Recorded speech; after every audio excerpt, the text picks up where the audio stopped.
2 hours, 1 kingdom, the fate of a continent, August 29, 1526. A small plain in southern Hungary, Mohacs on one side, 25,000 Hungarian soldiers. On the other, Suleiman the Magnificent, with an Ottoman army estimated at between 60,000 and 100,000 men. The battle began, and it was over within a matter of hours. In those few hours, a king died. Hungary's independence came to an end, and the fate of Central Europe was forever altered. This is the story of those hours. Sometimes, history's heaviest pages are truly written in the greatest haste. 2 hours, 1 kingdom, the fate of a continent. 2 hours, 1 kingdom, the fate of a continent. Sometimes, history's heaviest pages are written in the greatest haste. August 29, 1526, early afternoon. The plain of Mohács, the sun stood at its peak, and the plain was silent. A small plain in southern Hungary, close to the Danube, Mohács. The ground was flat, the horizon wide, and the sky open. The humid air of morning had begun to yield to the burning heat of noon. On one side, approximately 25,000 Hungarian soldiers stood in formation. On the other, Suleiman the Magnificent waited with an Ottoman army that, depending on the source, numbered somewhere between 60,000 and over 100,000 men. Horsemen stirred, banners swayed in the breeze, and the sound of drums carried in as a distant rolling rumble. But as yet, no one had moved. Then the movement began, and everything ended within those few hours of the early afternoon. What did not happen in those few hours? A king fell into the Kazal stream while fleeing and drowned. A 1,000-year-old kingdom passed into history. The fate of Central Europe, perhaps the entire history of the Western world, was shaped forever within that brief span of time. History's most decisive hours, world history sometimes advances slowly over many years. Wars drag on for lifetimes. Empires take decades to collapse. But at other times, history flows all at once. It condenses into a single afternoon, and there, within that brief moment, makes decisions that cannot be undone. The Battle of Mohács was such a moment. This engagement, fought on August 29, 1526, is one of the shortest major battles in world history. Yet the mark it left was not erased for centuries. Hungary remained fragmented for 150 years. The ethnic and cultural fabric of Central Europe was fundamentally transformed. The Habsburg-Ottoman rivalry formed the core of European politics for 200 years. The Siege of Vienna in 1683 and the Treaty of Karlowitz in 1699 were, in large measure, the settling of the account opened that day at Mohács. This text is here to tell the story of those hours. But to truly understand those hours, it is necessary to go back many years. Why Mohács? Historians frequently ask, why do some battles matter while others do not? Dozens of engagements with their winners and losers fade into footnotes in the historical record. But some battles are different. These battles are turning points, moments that render what came before and what came after irreconcilable with each other. Mohács was that kind of battle. The reason was not simply that Hungary was defeated. A single battlefield loss rarely leaves such deep marks on history. What set Mohács apart was that this defeat was not the herald of an ending, but of a beginning. When the Ottoman cannon fire echoed across the plain of Mohács that day, it was opening a resonance that would ring across Central Europe for many years to come. How, then, had it come to these few hours? What decisions, what mistakes, what historical forces had accumulated in that small plain and erupted in the heat of that early afternoon? This was not the story of a plain, but the story of an age. The weight of a collective memory of folk saying still lives in Hungary today. More was lost at Mohács. It is still used in everyday conversation, a shorthand for when something has gone very badly wrong, when one disaster tumbles into another. In Hungarian, Mohács has ceased to be merely a place name and become something closer to an adjective, the name for ruin, for losing everything. If a defeat that has so deeply embedded itself into a society's collective memory still lives in its language 500 years later, it clearly carries a meaning beyond anything that can be said about it in words. It is evidence that history does not live only in books, but continues to breathe in the language, culture, and identity of people. Mohács is far more than the name of a battlefield. It is the name of a collective trauma, a wound carved into the memory of a nation. When does a state die? To ask this question is to ask one of history's most fundamental questions. When its capital falls, when its army is defeated, or when its people carry the name of that defeat in their own language. For the 1,000-year-old Kingdom of Hungary, the answer is clear. That kingdom gave up its life not at the moment of its official collapse, but across 2 hours of a single afternoon. Yet the memory of that death lived on for centuries. The death of a state sometimes happens in the shortest possible time, and as we shall see in this text, sometimes the brief briefest death opens the deepest wound. The journey of this story, in the pages that follow, we will trace the road to Mohács, those few hours themselves, and the abyss that opened in their aftermath. Step by step, we will see how 200 years of confrontation between the Ottoman Empire and the Kingdom of Hungary brought matters to this point. Suleiman the Magnificent's strategic genius, the tragic miscalculation of Louis II, and the scenes of that early afternoon. But first, it is necessary to take one step back. No war begins overnight. Mohács was no different, and to understand this battle is to understand the Europe of the 16th century, a world in which religions slaughtered one another. Gunpowder fundamentally altered the language of politics, and empires drew and redrew their borders again and again. Toward that world, we begin again from the beginning. Mohács 2 hours, one kingdom, the fate of a continent, the roots of the Ottoman-Hungarian rivalry. No war begins overnight. Mohács was no different. The tension between these two powers was the product of nearly 2 centuries of accumulated history, the result of a grievance, a rivalry, and a matter of honor that had been slowly simmering. From the time the Ottoman state crossed into Rumelia in 1353, Ottoman forces advancing through the Balkans inevitably came into contact with the Kingdom of Hungary. Hungary was one of the oldest and most powerful Christian kingdoms in Central Europe, founded in the year 1000 by Saint Stephen and recognized by the papacy. This kingdom had been the undisputed master of the region for 500 years. Under Rome's patronage, it had existed as a shield guarding the eastern frontier of Christendom. Two civilizational blocks found themselves, inevitably, standing in each other's path. From the reign of Bayezid I onward, Ottoman-Hungarian relations grew steadily more tense. The Battle of Nicopolis in 1396 was the first great turning point in this rivalry. The large army assembled under the Hungarian king Sigismund, reinforced with crusading knights from across Europe, was dealt a heavy defeat by Ottoman forces. Yet this defeat did not deliver Hungary into Ottoman hands. On the contrary, it passed the reckoning between the two sides on 2 future generations. Nicopolis was not an ending. It was the official opening of a long rivalry. Under Murad II and then under Mehmed the Conqueror, this reckoning intensified further. In 1440 and 1456, Ottoman armies twice besieged Belgrade, and twice were forced to withdraw. The siege of 1456 in particular was repelled through the genius of the Hungarian hero János Hunyadi. Belgrade was Hungary's southern shield, standing firm as a barrier against the Ottoman advance. Hunyadi's victory elevated Hungary to the position of protector of the Christian world, but this glorious title led subsequent generations to underestimate the danger. It had been forgotten that honor is often a dangerous gravitational field that feeds arrogance. Mehmed the Conqueror never came to terms with this failure. The Sultan, who had conquered Constantinople, taken Trebizond, and brought Crimea under Ottoman influence, was held up at Belgrade. But history teaches that some fruit falls of its own accord when the time is right. For Belgrade, that time would come with the accession of Suleiman the Magnificent. Suleiman the Magnificent, the rise of a strategist with the death of Selim the First in 1520, and the accession of his son Suleiman, perhaps the most brilliant era in Ottoman history, began. Known in the West as the Magnificent and in the East as the Lawgiver, Suleiman was not only a powerful warrior but also a sharp strategist. Under his rule, the Ottoman Empire was moving beyond being purely a military power and transforming into an empire of law and order. State mechanisms were reorganized, the tax system was modernized, and the concept of justice was framed within codified law. No sooner had he taken the throne than he set about finishing the work his father Selim had left incomplete. Selim had turned eastward, settling the Safavid and Mamluk fronts. Now it was the turn of the West, and in the West, the greatest obstacle before the Ottomans was Belgrade. In 1521, Suleiman accomplished what his great-grandfather Mehmed had attempted twice and failed. Belgrade fell. This victory was far more than the taking of a strategic fortress. The southern gateway to Hungary had been opened forever. The great defensive line running along the Danube had been breached. There was no longer any serious obstacle on the road for Ottoman armies into Hungarian territory. After this fall, Suleiman deliberated at length over how to make use of Hungary, a vassal state, a living buffer between the Habsburgs and the Ottomans. It was a brilliant calculation, but to put that calculation into effect, there was first the matter of an envoy, and that matter would change everything. The matter of the envoy, the price of arrogance. The spark that ignited the war did not come from some grand strategic calculation, but from a chain of deeply personal and diplomatic insults. When Suleiman the Magnificent ascended the throne, he sent an envoy to the Hungarian Hungarian king, Louis II. This was a courteous diplomatic gesture in keeping with Ottoman tradition. The new sultan was introducing himself, announcing his accession, and hoping that existing relations would continue. The expected response to such a message by historical convention was at the very least politeness and a confirmation of the status quo. Louis II had the envoy imprisoned, and not only that, the second Ottoman envoy sent in his wake met the same fate. According to some sources, these envoys were not merely imprisoned, they were killed. By Ottoman tradition and the international conventions of the era, to lay hands on an envoy was tantamount to a declaration of war. The envoy was a representative of a nation. Any insult directed at him was considered an insult directed at the Sultan himself. By this act, Louis II had both humiliated the Ottomans and burned every diplomatic bridge before the war had even begun. Suleiman did not forget this affront. When the right moment came, he would call in the debt. But why was Louis II so bold? Why could he dare to defy one of the most powerful armies in the world? The answer lies in the complex fabric of European politics at the time. Louis II was married to Maria, the sister of Charles V. This marriage bound him to the Holy Roman Empire through a close family tie. Charles V was the most powerful Christian ruler of that era. Germany, Spain, much of Italy, and the newly discovered American continents all fell under his dominion. Louis II saw in this power a shelter to take refuge behind in the face of the Ottoman threat. Charles V's armies would come when needed. The gates of Europe would open the moment danger arrived. Yet this was a tragic illusion. Charles V was wrestling with enormous problems within the Holy Roman Empire. The 95 Theses that Martin Luther had nailed to the church door in 1517 had set off a religious earthquake across Europe. The Protestant Reformation was hollowing out the empire from within. Deep divisions were fracturing the princes, and civil war was at the door. On top of this, the ongoing war on the French front was draining German and Spanish resources at full speed. There were no soldiers to spare for Hungary. Louis II either did not know this or did not wish to know it. To see the truth would have meant confronting a terrifying loneliness, and perhaps the young king, barely 20 years old, had constructed a story for himself to defer that confrontation. Help will come. Christendom will rise. The Ottomans will be turned back. Bergio, the papal representative in Hungary, witnessed the assembly at the start of 1526. In his report to Rome, he said that the Pope could now add Hungary to the list of lost Christian lands. Before the war had even begun, the Pope's own representative was already in mourning. The shadow of Pavia, one battle triggering another, in February of 1525. A clash near a small town in northern Italy sealed the fate of Mohacs. Thousands of kilometers away, at the Battle of Pavia, the armies of Charles V inflicted a crushing defeat on the forces of the French King Francis I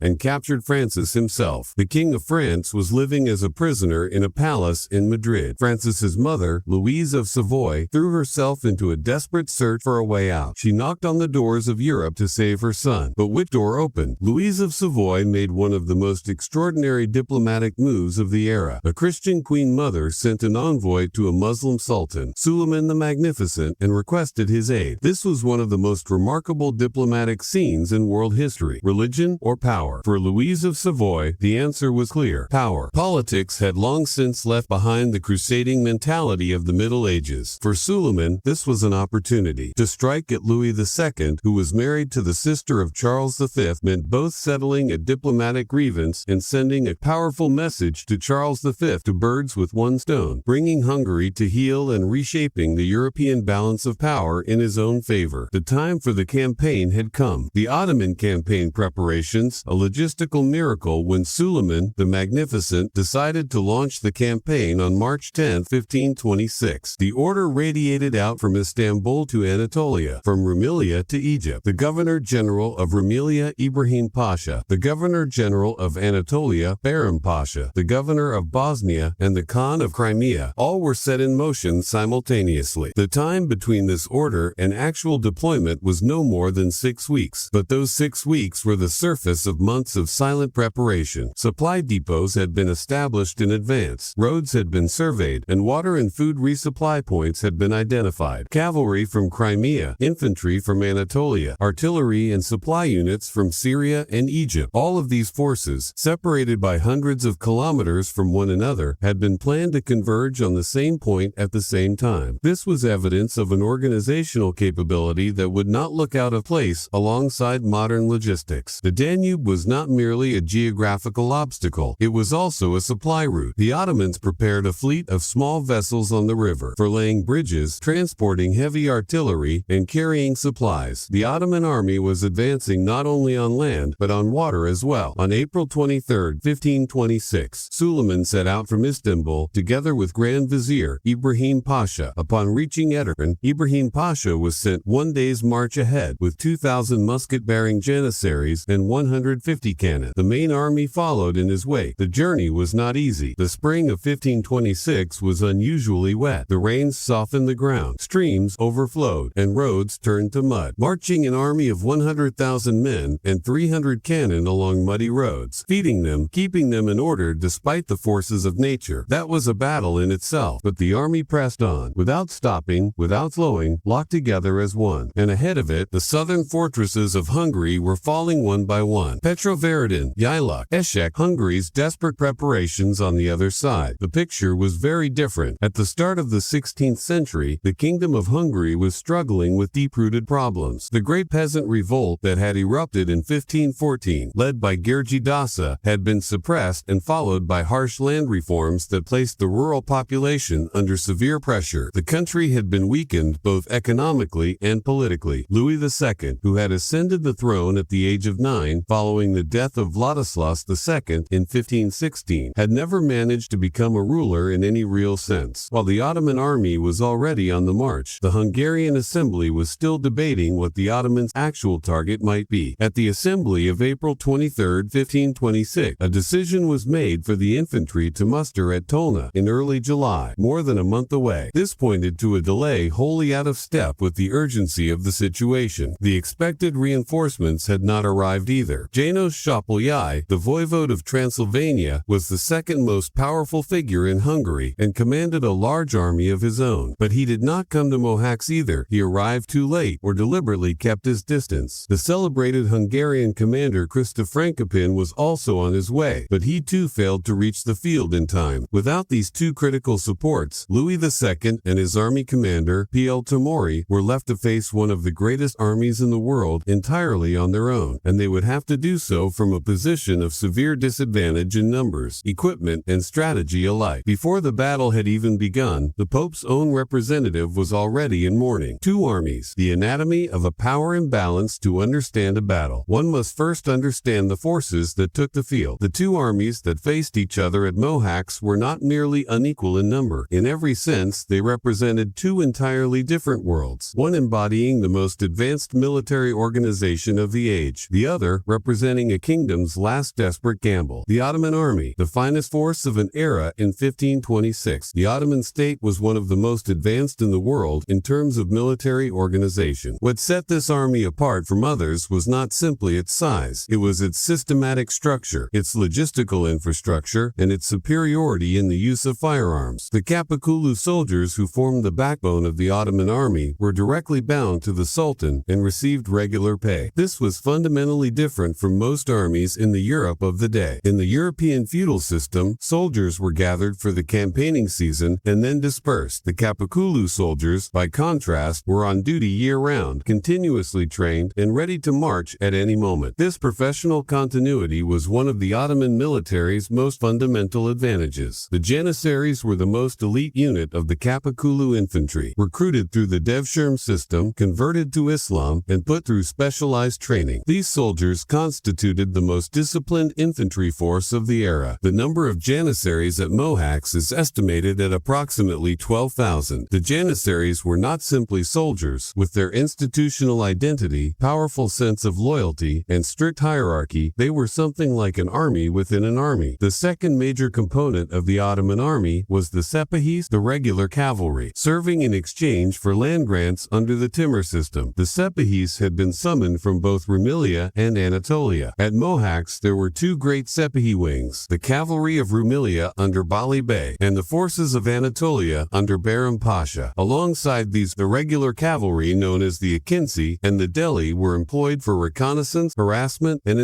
the Deli in particular were mounted fighters renowned for their savage courage, said to hold no fear of death. Their unpredictable movements on the battlefield, no less than their appearance with the pelts and feathers of predatory animals on their heads, struck psychological terror into the enemy. Perhaps the Ottomans' greatest technological superiority lay in their artillery. Approximately 300 cannon had been brought to Mohács, a staggering number for the time. These cannon were both mobile and powerful. What made Ottoman artillery especially effective was that it had been designed not merely for demolishing fortifications, but for delivering fire against enemy forces in the open field. The flat terrain of the Mohács plain maximized the range of the cannon to its fullest extent. The presence of Janissary units armed with firearms cannot be overlooked either. A significant portion of the 12,000 Janissaries carried firearms, an exceptionally high ratio for 1526. The total force Suleiman brought to Mohács was approximately 1,000 men. The Hungarian army, valor, but solitude. The Hungarian army, under Louis II's command, was no match for the Ottoman forces in either quantity or quality. According to historians' estimates, the Hungarian forces assembled at Mohács numbered between 25,000 and 28,000 men. Some of them were mercenaries and volunteers drawn from various countries. The strongest and most feared element of the Hungarian army was its armored heavy cavalry. These horsemen, clad in plate armor, may well have constituted the most powerful cavalry force in the Europe of the day. The charge of the Hungarian heavy cavalry could cleave through enemy lines like a combined wave of steel, charges so destructive that almost no infantry line could withstand them. According to some reports, these cavalrymen were chained to one another, a tactic adopted to maintain the cohesion of the line, but this also restricted their flexibility and maneuverability. To withdraw or change direction under threat was all but impossible. The Hungarian infantry was inadequate both in numbers and training. It was composed largely of peasants and hastily assembled volunteers. Compared to the regular Ottoman infantry, these forces were noticeably weak. The Hungarians had cannon too, but they bore no comparison to the Ottoman artillery in number or quality. Against the Ottomans' approximately 300 guns, the Hungarian artillery was far fewer in number, 85 to 100 guns. Moreover, Hungarian cannon lacked the mobility and coordination that Ottoman artillery possessed. Command confusion was another significant factor undermining the Hungarian army. The actual commander of the army, Pál Tomori, was an experienced and courageous soldier, but he was only the commander of the regional forces. The young and inexperienced King Louis II had joined the army as its official commander, yet his military experience was extremely limited. The tension between the two authorities slowed decision-making at critical moments. The night of August 28, the trap is set. The early hours of August 28, 1526. The characteristic terrain of the Mohács plain. On one side, a broad marshland. On the other, gently rising hills. The Ottoman army had spent the night here. Following the morning prayer, the war council assembled. Suleiman the Magnificent listened to his commanders. One of his most trusted figures, Bali Bey, the governor of Samandria, took the floor. Bali Bey had fought the Hungarians for many long years and had learned their tactics firsthand. His warning was clear. A massed charge by the armored Hungarian heavy cavalry, chained together, was extremely dangerous. Rather than adopting a defensive position against this force, it would be far more effective to lure them into a trap and encircle them. Suleiman listened. He accepted the proposal, and this decision effectively determined the outcome of the battle. The Ottoman army arranged its battle order according to a specific plan. In the front line stood the forces of Rumelia under Grand Vizier Ibrahim Pasha. In the second line, keeping their distance behind them, the forces of Anatolia under Behram Pasha. At the very rear were the Janissaries and the Sultan himself. And behind that final line, secretly positioned, 300 cannon concealed behind the hills, in a position invisible to the enemy. The order was set. The trap was ready. All that remained was for the Hungarians to fall into it. August 29th, minute by minute. History's most concentrated hours, 1 p.m. The first movement. August 29th, 1526. Shortly after noon, the two armies came within sight of each other. On the Ottoman side, the general expectation was that the battle would be put off until the next day. The army was weary. Some units had not yet completed their deployment, and the supply wagons were still to the rear. They would make camp for the evening, rest through the night, and fight fresh and at full strength come morning. At that very moment, a stirring began on the Hungarian side. Tomori had decided to play his one card, to strike while the Ottomans had not yet fully formed their battle order. Perhaps he could catch them off guard. Perhaps a sudden blow could leave the great army reeling in shock. With this hope, the Hungarian forces moved. 1:15 2:15 p.m., the Hungarian charge and the Ottoman withdrawal. The heavily armored Hungarian cavalry surged forward. The sound of horseshoes and the crash of steel echoed across the plain. The Ottoman front line, the forces of Rumelia met the advancing enemy. The first contact was fierce. Ibrahim Pasha's Rumelia forces engaged. They resisted a little, they gave ground a little. Then, according to plan, they split in two. They fell back toward the flanks, as though unable to withstand the pressure. The Hungarians took this for victory. They thought the Ottomans were fleeing. They accelerated. They surged forward. This was the beginning of one of the bloodiest miscalculations in the history of war. The heavily armored units, chained together, were pursuing the enemy with no possibility of withdrawal. With every step, they were driving deeper into the heart of the Ottoman formation. 1:30 p.m., the voice of the cannon. At that critical moment, all 300 Ottoman cannon opened fire at once. From behind the hills, as though launched from an invisible hand, a rain of cannonballs fell. Of what happened on the Mohács plain at that moment, no Hungarian soldier who was there could leave a complete account, because very few remained in any state to tell the tale. The cannon fire raged through the tightly packed cavalry units. Exploding balls tore apart armored horses and their riders. Panicking animals trampled one another. The units, bound together with chains, had no way to flee. The Hungarian cavalry that had broken into a victory charge moments before found itself in the middle of hell within minutes. Before sword or spear, gunpowder and iron had cut them down. At the same moment, the Ottoman forces of Rumelia and Anatolia that had withdrawn to the flanks turned back. The Akinci and Delhi forces closed off the rear of the Hungarian forces. The encirclement was complete. The Hungarian army was surrounded on every side, under cannon fire, and facing the assault of the Ottoman infantry. 1:30 p.m. to 3 p.m. The destruction. The Janissaries advanced in a steady line, maintaining their composure. The Ottoman infantry systematically destroyed the scattered and stunned Hungarian forces. Pockets of resistance were broken one by one. At that critical moment, amid the noise of the battlefield, a Hungarian unit of 40 men, a suicide squad, had sworn to kill the Sultan. This unit managed to cut through the Ottoman lines and reach the Sultan's tent. Several arrows had struck Suleiman's armor, and his men had placed themselves in front of him as shields. But Suleiman sat on his throne,